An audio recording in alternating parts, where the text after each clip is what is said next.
What if success wasn't about doing more, but about aligning better? What if your business growth, family life, and faith don't compete, but actually strengthen one another? Today on Becoming Bridge Builders podcast, we're sitting down with entrepreneur, author, and purpose driven leader Reed Nyffeler. Reed has built multiple fast growing companies, including an industry leading security services franchise, while staying grounded in his faith, intentional about his priorities, and deeply connected to his family. We're talking about how to identify what truly matters, how to live with purpose in every area of your life, and how your legacy is shaped by the choices you make today. You won't want to miss this conversation, so let's get into it. Hey, you awesome folks! Thanks for taking this journey of discovery with your guide, Keith Haney. You're listening to the Becoming Bridge Builders podcast, your favorite podcast for everything from racial reconciliation to education innovation, justice reform, and leading change in the 21st century. This podcast is for people who love to be challenged with difficult topics, but want practical solutions to solve these challenging issues. Becoming Bridge Builders makes change possible. Each week on the podcast, Keith invites innovative thought leaders to share how they are building bridges in their area of expertise. You will hear breakthrough ideas and concepts that are changing the world. He's featuring guests who are best-selling authors, leaders at Microsoft, entrepreneurs, leading educators, professors, lawyers, and so many more. Listen in to learn how you can be the bridge to the change you are seeking. Into it, Reed, welcome to the podcast. Thank you, Keith. I'm excited to be here and share some insights that can be life-changing. Well, those are always important because, what you're in a space right now, in an area where I think so many people find themselves, no matter what their career is. How do I balance those things that I do for a living, but who I am called to be by God is also part of that equation as well. So I'm looking forward to having this conversation with you. Yeah, I often say, many times we want to feel better, but we don't want to be better, right? You're right. And if we are being better, we'll feel better. And that's really putting that balance between our calling and doing, right? Because how do you put those two things at play is real tough. Exactly. So I'm going to ask you my favorite question, Reed. What's the best piece of advice you've ever received? Yeah, that's a great question. I think, I think it was probably an amalgamation over time, not from one single source, but it's to be myself, right? I think I was created on purpose for a purpose and ultimately, fulfill that purpose. And the trap is to live someone else's life, right? Or the trap is to live what others are telling you to be. Instead of who you were created to be. And so I think that's the key is be who you authentically are and do it unabashedly, right? Don't worry about what others think or feel. And who God created you to be once you understand that and then live that. Clearly there was a period of time where I wasn't as clear about that in my life. And once I understood that, that was my real next step, which is, live that out. Let's talk about that time. I'm curious, when you were in that point in your life when you weren't clear about that, how did you gain that clarity? Yeah, I think it was a process, I guess. One, I realized I think the first step was what I was doing wasn't working. Right? I mean, I think that's the first step for anyone. And that was to appeal to the audience in front of me. Do what they were requesting me. And then as the audience changes your objectives and who you change. And then I wasn't authentic, right? I was whatever that audience wanted me to be, that's what I was essentially trying to be. And it was never fulfilling enough for them, right? I mean, it was always more, more, more, more, and that was unfulfilling for me at the same time. And then it became clear to say, wait a minute, can this be it? Just doing what others want me to do. And then I sat back and contemplatively said, wait a minute, they didn't have anybody directing what they're doing anyway. That's just their thoughts, feelings, and emotions. So what's your fundamental baseline? And I know, clearly you're a person of faith. And so then I said, what's been a eternal, transcendent, and universal baseline for me? And obviously it's God. I mean, he was here at the beginning, right? And the beginning was the Word, and the Word was with God. That starts at the beginning. So I thought that's been around quite some time, maybe longer than me, And so maybe that's a good place to start. And then I see the effects of that over time. And I realized, all right, now it's a matter of what are my principal, priorities? And for me, the first one's faith, the second is family, the third is productivity, and the fourth is fun. And that is a baseline to say, okay, in that, what's eternal, transcendent, and universal that I can live within. And my first book, Transformed Through Purpose, helped. It was the process with which I determined what my purpose statement was that then subsequently helps me live by it. And so in that purpose statement is through intuitive interaction, propel leaders over their self-imposed barriers to live out their unique purpose in life. And so this is an intuitive interaction, right? We're having a conversation. And so propelling leaders, I mean, obviously, clearly you're leading many different things as a minister, a doctor, among other things, and a podcaster.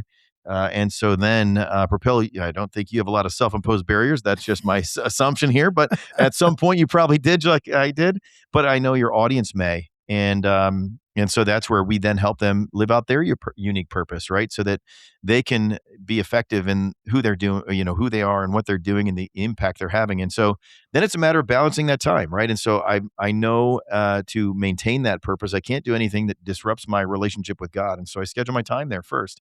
And one thing I recognized was God's always available. My family isn't. So I go to my family calendar second, and I fill my activities around that. And then of course I preserve time 8 to 5 Monday through Friday for work.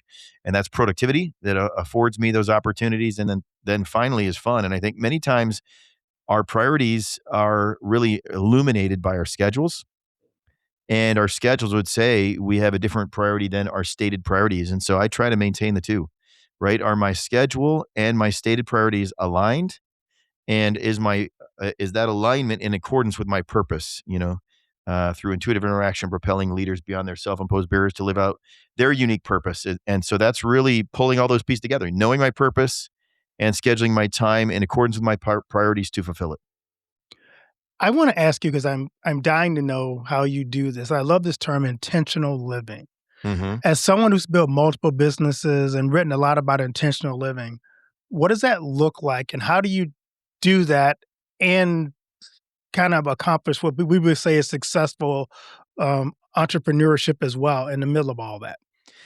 Yeah. So first of all, I think many times we live a default life by starting where we're at, right? Instead of where we intend to end up, right? And so if we wrote our, let's say our obituary, right? And we're sitting there at the back, what do we want those 100 words to say? What do we want those to spell out? And then do we live intentionally to have those fulfilled? And nobody's going to say, hey, here's Reed. And I don't even know if he existed because he didn't do anything notable in his life, didn't have anything of purpose, et cetera, et cetera. Or does he say, hey, he devoted his life to communicating his faith and supporting his family. He was productive as an entrepreneur and then ultimately had fun along the way, right? And those are directly in alignment with those 4 priorities I shared. And so in order for that to be part of that obituary, I have to live my life that way. Because if we're already deceased, someone else is writing that for us, most typically. And they're going to not live a life that we intended. They're going to live a life that we actualized, right? And they're going to state that what actually happened. And so then if that's the case, I have to be intentional to make sure that it's obvious to all parties to do it. And so it's really about time. And it, I have, as I continue on with the chapters in that book, it's really how to do that. It's the end in mind. And then you kind of have a 10-year goal, 5-year, 1 year, down to quarterly, then monthly, scheduling your time. What do you want to accomplish this month? Then weekly, then daily, then hourly, and then ultimately all the way down to meeting, minute, and then moment. And in that moment, if we're all the way down to that, we want it to be transformational. And if we really look back, only moments were transformational. And so if we are looking at transformational moments, how do we do that? And it really came down to, if we look at transformational moments or things, what do I mean by that? I think it's important to understand. Those are transformational moments that we will never forget, that our lives were materially changed as a result of. Right. And so a transformational moment for me was accepting Christ in my life, because it changed everything, my vantage point, among many other things. And that was something I'll never forget. Right. And it wasn't necessarily always, and that these things can impact it, the word choice or how we do that, but it's really the holistic, are we intentionally there 100%? Do we know exactly what we're saying and how that'll impact our life? And are we effectively prepared for it? And so I know that sometimes, once that's done, there's been other transformational moments, right? The time I met my wife, when I had my first child, right? And different things that transformed the way that we lived, and being intentional about those decisions instead of defaulting to those things happening to me. And then the only thing we recognize what's inside of our control and outside of our control. And I think intentional living starts with our mindset. And so there's things that happen to us or things that we respond, but we can be defined by what happens to us, or we can be defined by how we respond to the things that happen to us. So there's going to be trauma in lives as much as there's going to be success. And with trauma, we can be victimized by it, or we can recognize that we can't control the trauma but we can control what we do next. And just as much as with success, we can bolster our egos and we can change our lives and think we're much greater than we really are. Or we can say, hey, this was just the next step. And how does this propel me to having the life of impact that I desire? So I think those are things that are all about being intentional. And that's intentional with our attitude and our mindset in the moments. I love it. Let's talk about your book, Your Path to Living an Authentic and Intentional Life, Transformed Through Purpose. I love that Mhm. title, by the way. Um, I always think when you talk about purpose, the biggest purpose driven book, of course, is by Rick Warren. Of um, course. but, your book, you broke it down into three sections. And let's talk about why you picked that format. And let's talk about those three sections. Yeah, so I think the format is, I've read literally thousands of books and I think as I look through the books that have been most impactful for me, they were things that had a theoretical reason why and then a practical way to apply. And so with understanding that, I wanted to have people understand the theoretically why should we have a purpose, be transformed for purpose and why should we be authentic and then how, right? Because once we understand why, the next obvious question is how. How do we do this? And so it has to be practical and tangible enough that we can infuse that into our habits. Otherwise, information without application is worthless, right? We won't, if we can't, if we get this theory, but we don't have a way to apply it, then how do we really improve our lives overall? And so I think that's what was the next step for me is then we need to structure that in a sequential way. And you know, no one learns to be a world-class sprinter day one. They all start, Right. laying on their back, and then eventually they start swinging their legs and they can roll over, and then they start crawling, and then eventually they push up off the table like many little kids do, and then they start taking their first couple steps. Parents get excited, and pretty soon those steps start speeding up, and they start walking, right? And then they start running, and then they get specific training. And so our purpose works the same way. Any practice we do, we start in an infancy. And I think we can defeat ourselves by not being that world class sprinter when we're on the day of our birth, right? And our purpose, if we just realize that's what we're going to do intentionally, that's a day of our birth because our mindset has changed. And so now we begin to work towards that. And just as with you, I am a byproduct of my daily habits. And my habits have led me to understanding and deploying my purpose in a sequential way. And I articulated those in the book as a way for others to adopt and then subsequently apply in their lives. I love that. I want to ask you about habits because a lot of people talk about having faith, having a value of faith, family, and impact, but their calendars don't reflect that. So, Mm. how do you teach people or explain to people that if those are your priorities, you have to make your habits match your values? Yeah, and I think we are habitual. Humans are habitual, right? No matter what happens, we're habitual. And if you don't believe that to be the case, just go back and look at your last 2 weeks of calendars, and I virtually guarantee every person that's listening here has probably had 3 meals a day and has slept, and I would imagine they've had repeat meals in those 3 weeks, even. Right. I mean, and Keith, by the way you're laughing, that's probably you. I know I have a similar breakfast every day. I have my coffee in my routine. And quite frankly, our families can predict that for us, even what we're going to say. So whether we choose to or not, we're going to have habits. Right. And so then the question is, why don't we choose our habits? And if we're going to choose those habits, make sure they're leading to the destination we're looking for. And because we're naturally habitual people. Right. And so I think those habits build on top of each other. So now we're going to choose our habits, right? And that's the point we're at. And those are things that are built over time. And so I remember being a teenager, and I had free time, and I remember thinking to myself, I can do two things with my free time. I can use something that'll be wasted, meaning it just entertains me for a short period of time and I move on, or developed. And so I remember saying, okay, I am going to spend an hour every day reading. And then if you begin to do that, you're saying, okay, well, what am I going to read? And so then if we're going to read something, I'm going to say, well, it better be something that's long lasting. If I'm reading a entertainment magazine, that's only relevant for that season or maybe a trivia question, right? And so then I said, okay, I'm going to read something that I can use forever. And for me, that was the Bible, right? Because I still study it regularly every day, and I teach it regularly, routinely, and there's principles in there that apply to my life. And so then obviously, as I began to do that, I added other content that helped me in business, in leadership, and in other pieces. And then if you read for 40 years of your life, you're going to learn a lot, right? And just as much as you can see people that can sing the narrative of every song, they know every artist, they know every movie. That's because that's their habit, is what they study. And so make sure as you're choosing your habit, because we're habitual people, there are things that you want to use, and I choose to use them. And this is again a practical application. Things that are universal, I can use in every area of my life. Eternal, I can use the entirety of my life, and they're transcendent. They're not about me. We were never created on our purpose was never about us. And if we believe that and we live by that, we are completely and utterly lost, because the world would end if everyone had their purpose fulfilling themselves. And that just does not work long term, and nor has it worked through history. And so I make sure that my habits build around those three things. Eternity, can I use it forever?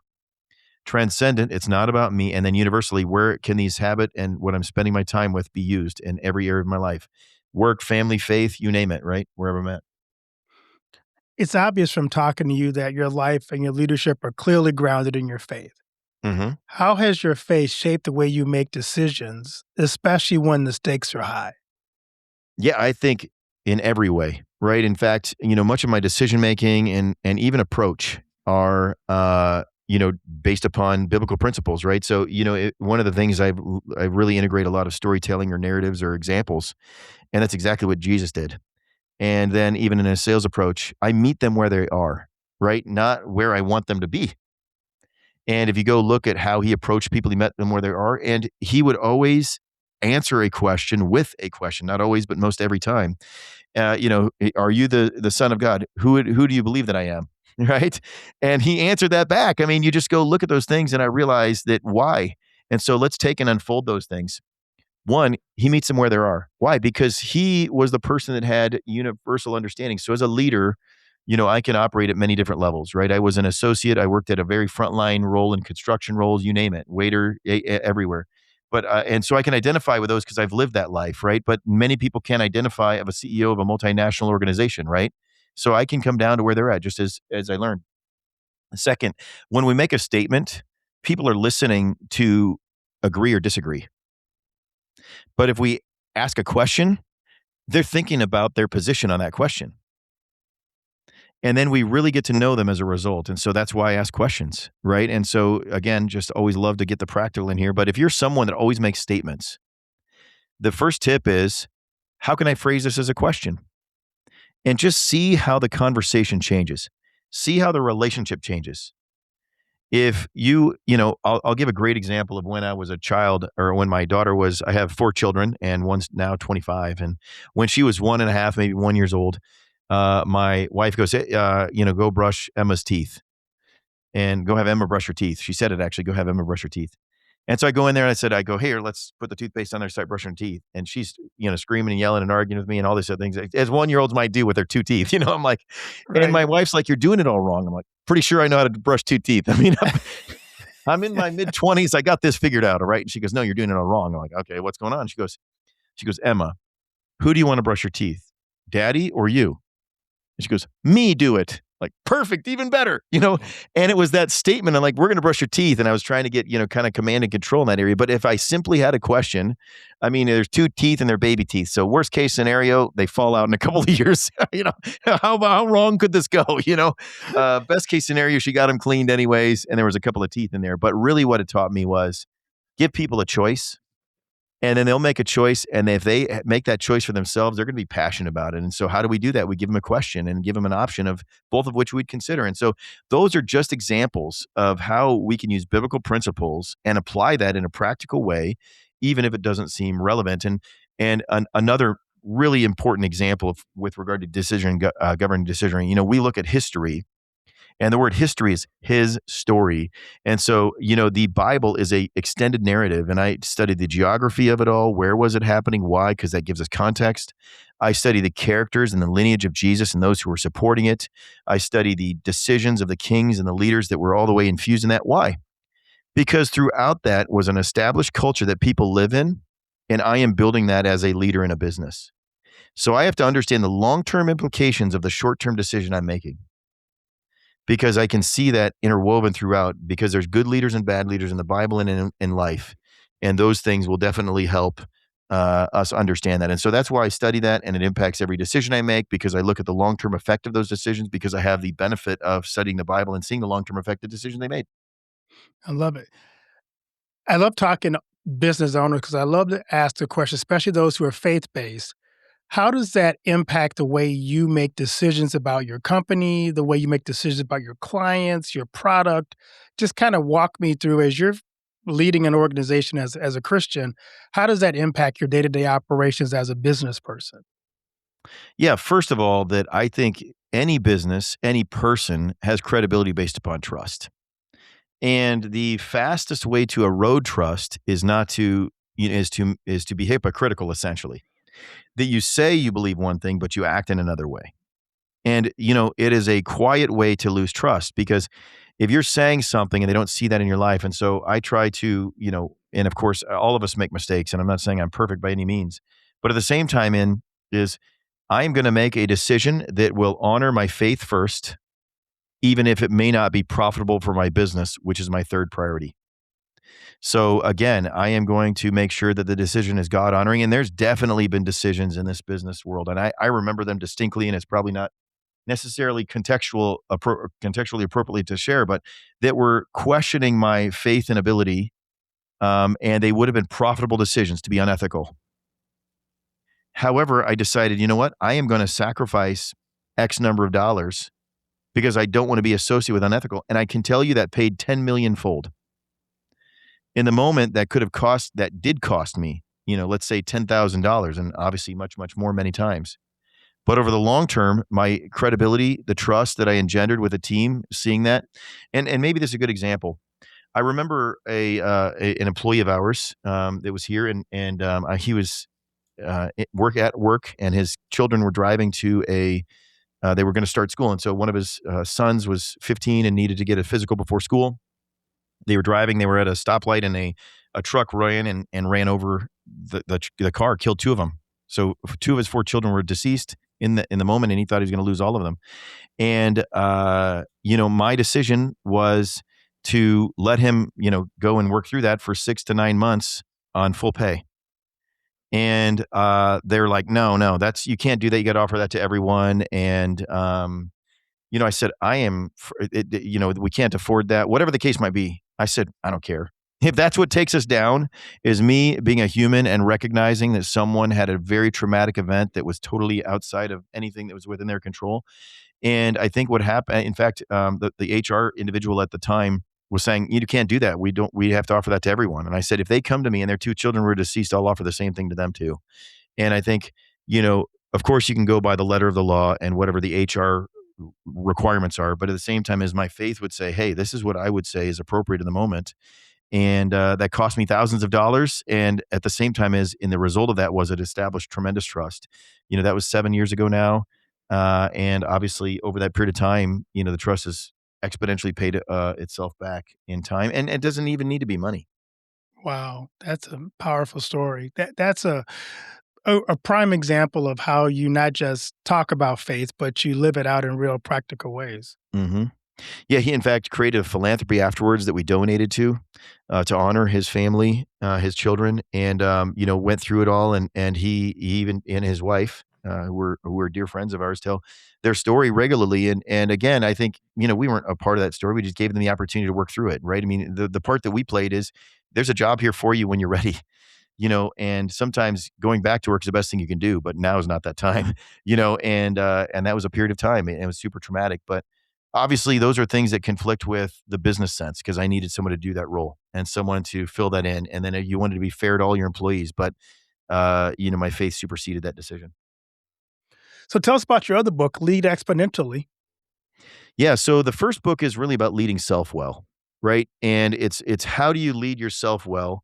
And then once you figure that out, then I think we're all called to lead others. We all have influence, right? And if we don't believe that, you're missing a huge point here, right? You talk to people on a daily basis, you're influencing their mindset, their thoughts, their actions, etc. And so then how do you lead others, besides doing it in a default manner? And so that's what lead exponentially is now if you've decided that you've learned to lead yourself, now you want to learn to lead others, this gives you a framework to be able to do that. And again, just like in the first book, it's theory and practice. How do we practically do that? And again, I think in leading others, a lot of people do so by trial and error, right? They try and they make a mistake, and then it costs them relationships. And sometimes the runway is gone by the time you learn how to get the plane off the ground, right? And so that's where you lead others. You have less of a rope than leading yourself, because now if you're, start a family, you're leading others. If you're start a business, you're leading others. If you join a group, you're leading others. And so if you can do so in a way that's drawing people in and driving them forward, that's what that book is all about, teaching you how to lead exponentially, and then also doing so sustainably. And that ties into what is a third book that's being released in the summer of 2026, which is brand new, and that's leading organizations. So once you lead others, then those organizations are larger. And what's the primary difference? If we're leading others, and I presume you lead a church, you want that church to supersede your involvement. At some point, you're not going to be leading it, right? And so Right. now you're leading an organization. And so you're leading a group of people that hopefully carry that ministry forward after you're gone. And that's leading an organization. And so how do we do that? That's a transferable, instead of just the period of time we're leading others, right? And now in a family sense, there'll be a period of time where my kids don't need me on a daily basis, and they're going to lead their family, but I can lead. As I lead this organization, there'll be a period of time, hopefully, that I'm not leading this. The organization transcends me and others. And that's what that third book is about. And so the second book is leading others. And then that transfers over to leading organization, which essentially builds a legacy of an organization that we were involved in. I love that word legacy, because we're going to ask that question at the end of this podcast. But, um, you're right about the leadership part. One of the things as a leader, once you learn to lead yourself, you don't want to be the only person that the entire organization rests on. You want to be able to raise up those around you so that the organization can carry on, even if you're not there anymore. But that's hard because our egos get in the way. We love to be liked. We love to be loved. We love to be needed. And it's hard to raise up those around you so that if you get hit by a bus tomorrow, the thing still keeps going on. Yeah, and one of the analogies I use in the book is actually about Jesus and his disciples and the multifaceted nature of that, right? Because, he was 30, right, when he started his ministry, and his disciples were teens. And if you study the disciples, and I got some additional commentary that showed me that he actually didn't pick them until about 18 months into his ministry. And they were about 75 to 100 people that were consistently following him, some of which were part of John the Baptist's crew. And they came alongside and they were there. And then he identified these 12 disciples. They weren't people that he randomly saw. They were people that were part of his group. And he hand chose them, right? And they were then subdivided into groups of three that he's helping them understand. But then it's super interesting that we see that they weren't the ones that launched the church initially, at least. And it was actually Paul. And Paul had been trained in religious context, but he was a tax collector. And then his eyes, he had gotten clarity around the vision, and then he was the first one there. And what I find super interesting, and I had an opportunity to go to Corinth, and I saw the first church there, and there was a baptistry right there and a pulpit, and that's where he was. And what I saw is that Paul, as he planted that first church there, was in a port city. And that port city, not in Athens, right? Not in Olympus, which were the two where the Greek gods were studied. This is a new message. Why is a port super important? Because that's where ideas are shared. We can think about that. What are ports in our lives now? We go to the airport, and we sit next to somebody in the airport that's a random stranger we share ideas with, is totally different than we're going to interact with. A church is a port. Our neighborhoods are ports, right? We move into a neighborhood looking at a house, and then our neighbors right there are two different ports. Our schools are ports, places where ideas are shared that are outside of the context of where we're at. And so he jumped into that port, and then what did he do? He established structure. And he went into the homes, and Priscilla and Aquila they were tent makers, and he's working alongside them, going to their homes. And it's quite amazing to see that is how he was leading exponentially. Because he's investing in Priscilla Aquila. After he launched Corinth, the Church of Corinth, he went to another church afterwards. But Priscilla and Aquila were left there as that church body that he invested in.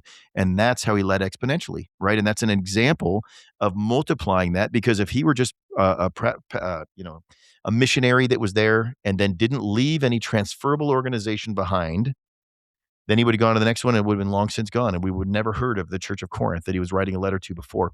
I also think it's super interesting. And again, this is part of that lead exponentially, is that Paul was thrown into prison. Because if he wasn't thrown into prison, he wouldn't have had an opportunity to write letters to them that we would be studying on every Sunday. And so many times you look at setbacks, thrown into prison is a setback for a lot of people. Yes, I would I'm say sure they so. wouldn't say it's a highlight, right? Many people don't say No. it's a highlight. But at the same time it was a back to his mindset, which I love. He said, I'm in chains, but they're chained to me. And so he's ministering. Back then, they kept him in prison by chaining them to each other, right? Because they couldn't build the bars that we know now, et cetera. And so there was a prison guard there with him for 8 hours a day, and he would minister to him, and that's how he was testing his messages. He's like, let's see if I can get this guy. He's here for 8 hours. I literally have a captive audience. And, that's Right. what you pastors love, right? A captive audience. That's right. This is a true captive audience. And so he was conditioning his messages. And while he was doing so, he's writing that letter, and that letter was forever captured. And he was going back to those people that he loved. And it showed leadership principles through that process. So I find those things super fascinating. And those are some of the underlying principles of lead exponentially, of how do you lead others? Because we can see that first in Paul that led to the church that's been around for thousands of years now, and has an impact in our culture for sure. So I'm going to ask you a question about leadership because you're Mhm. someone who is passionate about developing leaders. How do you help others clarify their priorities and live with intention, especially young or emerging leaders? Yeah, that's great. And I think the first thing I always challenge people to say is if you stopped thinking about yourself for 1 day, 1 week, 1 hour, who would you think about first? Right? Who would you think about first? If it wasn't about you, if it wasn't you're hungry, if it wasn't you want whatever you want, who would you think about first? And I think many times that's the group you're going to be passionate about leading, right? That's to be and so then if you stop thinking about yourself and what you're doing and you started thinking about that group you want to lead, then what could you do to benefit them? Right? And there's really four going back to the transformation. We're going to walk our way there. The first one is, many people there's four strategies of communication. The first one is you tell people what you want them to hear, right? And that's usually our identity. We're trying to tell them, "Oh, think this about me." It may not be true, but think this about me. Right? And you see that in social media and many of these places. That's what you want people to hear. The second is things you think they need to hear. Right? And that's the second thing. And that might be a role of a pastor. And maybe, hey, you need to hear this. Right? The third thing is what they want to hear. Right? And then the fourth, and most importantly, is things that are transformational. And so that's where we walk our way down there. So if you're leading others, say, wait a minute, as an early leader, don't just tell them what you want them to hear. Right? And then get past what they need to hear. And then listen to what they want to hear. But most importantly, if they only want to hear it and they don't apply it, communicate with them what's transformational. And if you can get to that fourth communication as a leader, that you're communicating transformational things, and that's in a work context and a faith context, everywhere else, transformational activities is actually where it produces results long term. Then you will be, well on your way to leading others well. I love it. So let's do some lightning round questions. Okay. What's a morning, since you have it in your book, what's a morning habit you won't skip? Yeah, I think, I'm like thousands of days into my Bible app daily reading. That's one habit that I won't skip, regardless of where I'm at in the world. And sometimes I travel quite a bit around the world. I cross international date lines and I lose 12 hours, 24 hours. So I got to confirm that I got that because, you don't have internet coverage too. So yeah, that's a daily habit I won't give up. A book other than your own that has shaped your thinking. Well, certainly the Bible, for sure, and since that's one we've talked about here, I would say, Dale Carnegie's How to Win Friends and Influence People, because, that's really what we do on this world, in this earth, and I think it's well crafted. The greatest leadership lesson you learned the hard way. And I think I already alluded to this somewhat, which is, don't do it for the sake of others, right? Yeah. Do lead in accordance to your purpose. The hard way, I was trying to appeal to others, and that was a huge mistake. Instead, I got to lead in accordance with my purpose. So you have a dream day, no work allowed. What are you doing? I'm seeing the world in a better way, right? I mean, that's just how can I help the world be better, and what does a better world look like, right? And what can I do to impact that? For the person listening right now who's trying to find purpose in their life, Mm-hmm. who feels stretched and unsure about if they're living in their purpose, what's one step they can take today to realign their priorities? Realize one, here's what I would say. A lot of times it's a mindset change. Many people that are probably defeated are saying, why me? and I'll ask them to add 3 letters in the middle. Why not me? Mm, That is a world-changing 3 letters.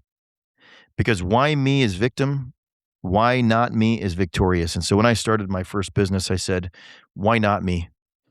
Why not me? Do I have the drive to do it? Do I have the willingness to do it? Do I have the focus to do it? Can I get that? I can learn. The internet is a place, there's tons of resource information. And then it's just a matter of effort.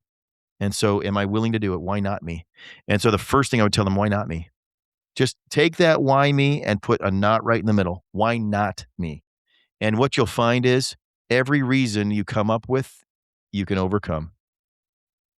It's generally information, drive, energy, focus. You can overcome those. You just have to have the drive and desire to do so. that's great. So now we get to my other favorite question. What do you want your legacy to be? Yeah, I think, I will use a biblical analogy because I think that's the vein we're operating in. I want to be like Barnabas. Mm. And so few people know who Barnabas is, and that's why I want to be like Barnabas, right? And it goes back to the story of Paul. Paul was persecuting, and one of the first ones to persecute Jesus, actually, and ask to be killed, and then his scales were removed from his eyes. But then after Jesus had ascended, Paul was walking down, and the disciples didn't want to accept him. And Barnabas was the one that advocated for him. And then Barnabas would hear about, the need for the church, and he brought Paul along and said, "This is the guy." And he sat with him for a year, taught him how to organize a church and be structured. And Paul gets credited with all the launch of the churches, rightfully so. But Barnabas was right there, and he was the first one to throw all his possessions in the middle for the advancement of the church, sold all the land and property that he had. And so I would say that a legacy in alignment with that would be a great legacy, that I threw all the stuff in the middle, regardless of what I acquired, to advance the ministry without much notoriety. Love it. So we have a thing in the show now, a surprise question. Pick a number between 1 and 10 for your surprise question. We'll go with 7. 7. Okay. Oh, I love this one. Who would you most like to sit next to on a 10-hour flight and why? Mm. Living or dead? You can choose. Oh, wow. Okay. Well, it's clearly, I'd love to sit next to Jesus on a 10-hour flight. But I think, one of the things I think would be super interesting, and for a lot of reasons, would be Benjamin Franklin. Mm, I think he is somebody that really changed the world and probably doesn't get as much credit as you would think, but he was the first global ambassador. I think that he was around for so many different things. His knowledge and ability to communicate were really institutional in the formation of the United States. Um, he was an inventor, an entrepreneur, a thinker, kind of many different things. So I think that'd be interesting. I'd say Benjamin Franklin beyond Jesus. I would say Alexander Hamilton after watching the Yeah, yeah. musical. Yeah, for sure. Interesting. There's a lot of interesting people at that time, or at least their stories that were told about them were interesting because we Yeah, don't necessarily exactly. know if they're true or not. Sure, right? So, Reed, where can people connect with you, find your books, and learn more about your company and you Yeah, on I would social say go media? to nextinleadership.com. And, it aligns with my purpose, which is, really helping that next generation. I think that this world is going to be led by that next generation. And it's my job as a leader to invest in that next group. And that's what the reason I'm on these podcasts for is nextinleadership.com.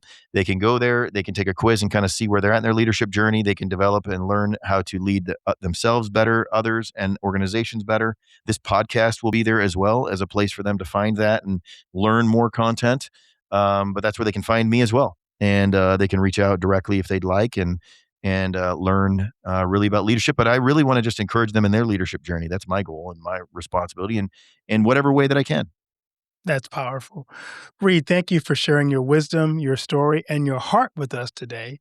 To our listeners, if this episode challenged you to rethink your priorities or inspired you to live with a deeper purpose, do 3 things. Subscribe to Becoming Bridge Builders, leave us a review. It helps the message reach more people, and share this episode with someone who needs clarity and encouragement right now. You don't accidentally build bridges, you do them intentionally. So until next time, keep building bridges that matter, keep living a life of purpose, and keep transforming your world and those around you. Reed, thanks again so much for being on the show. Thank you, Keith.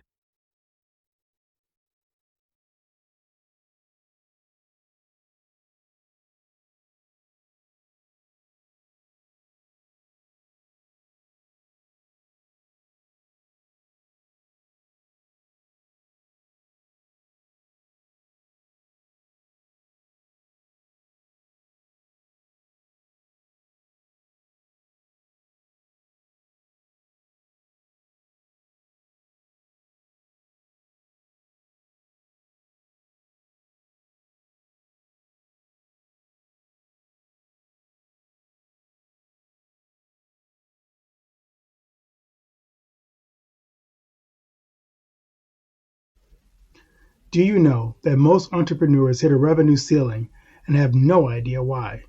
They're working harder, spending more money, running more ads, but revenue stays flat. My friend Dr. Noah St. John calls this the invisible break.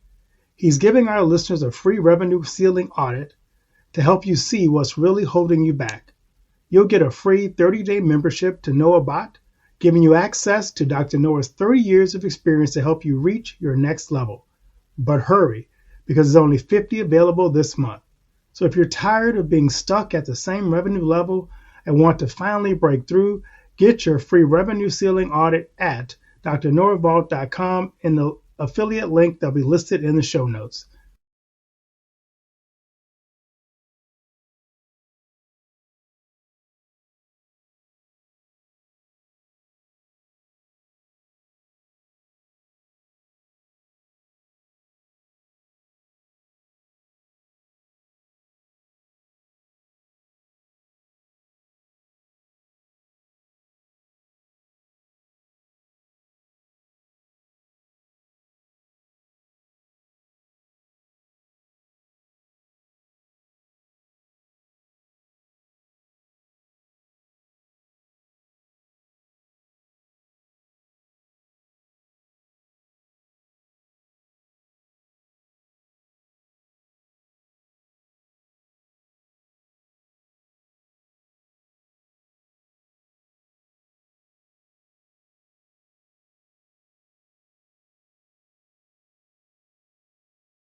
Thanks for listening to Becoming Bridge Builder. If you enjoyed this episode and want to help support the podcast, please subscribe and share it with others. Post about it on social media or leave a rating and review. To catch all the latest from me, you can follow me on Instagram at @bkeithhaney and on Getter and Twitter @RevHeadpin. Thanks again and tune in next time.